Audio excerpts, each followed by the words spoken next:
we don't really think about Bram Stoker as a Dubliner. We know that he was born in Dublin, but we always regard him as something of a Londoner. He worked in London. We think he was more shaped by London than he was by Dublin.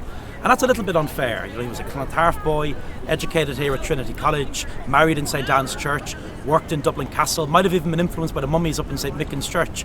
In many ways, Dublin was important in shaping the Bram Stoker that went on to give us Dracula.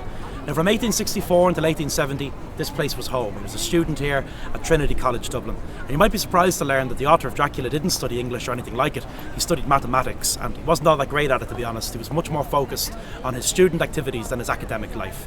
Now, I wonder, Bram Stoker, a man who was obsessed with the dead, did he realise just how surrounded he was by them in Trinity College? Challoner's Court, one of the smallest and oldest cemeteries in the city. Academics and provosts, going right back to the earliest days of Trinity College, are buried here just behind the University Chapel. It's one of the best kept secrets in the campus. I don't think most students even know it's here. So just across the street from us is St Anne's Church on Dawson Street, and it has a remarkable and often overlooked history.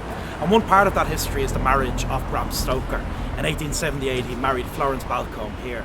Now, she was a former love interest of Oscar Wilde, but it was Bram who got the girl in the end. They were living in Dublin at the time on Kildare Street, then nearby on St Stephen's Green. They soon moved to London.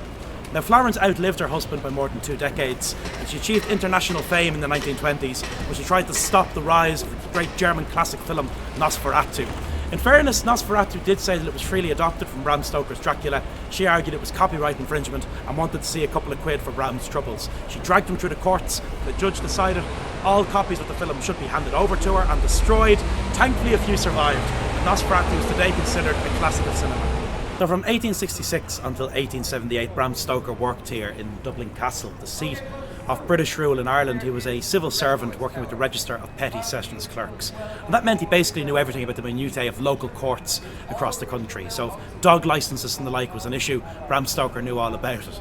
His first publication wasn't Dracula or anything like it. It was pretty dull civil service related stuff. He described it himself as being dry as dust. Thankfully, Bram Stoker found other things to keep him occupied. He was also writing theatre reviews for the Dublin Evening Mail, a very important publication, one of whom's co-founders was Joseph Sheridan Le Fanu, another great Gothic writer, and someone that influenced Stoker very directly.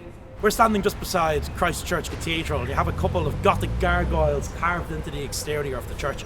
Not the most frightening gargoyles you've ever seen, but gargoyles nonetheless. And this is an area I often wonder did Bram Stoker know much about, because long before his time, in the 18th century, this was known as hell, and plenty of ghost stories and the like abound about this area.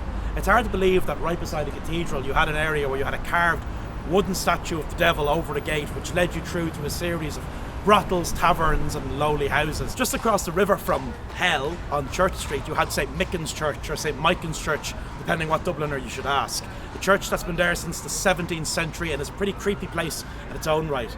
It's said that some of Stoker's relatives are buried in the grounds of St Michan's Church, and if you haven't, do make the trip down into the vaults, because of the limestone in the church. It has this strange preservation quality. You have the body of a nun there for more than 400 years, and the famous crusader whose hand you can shake to this very day.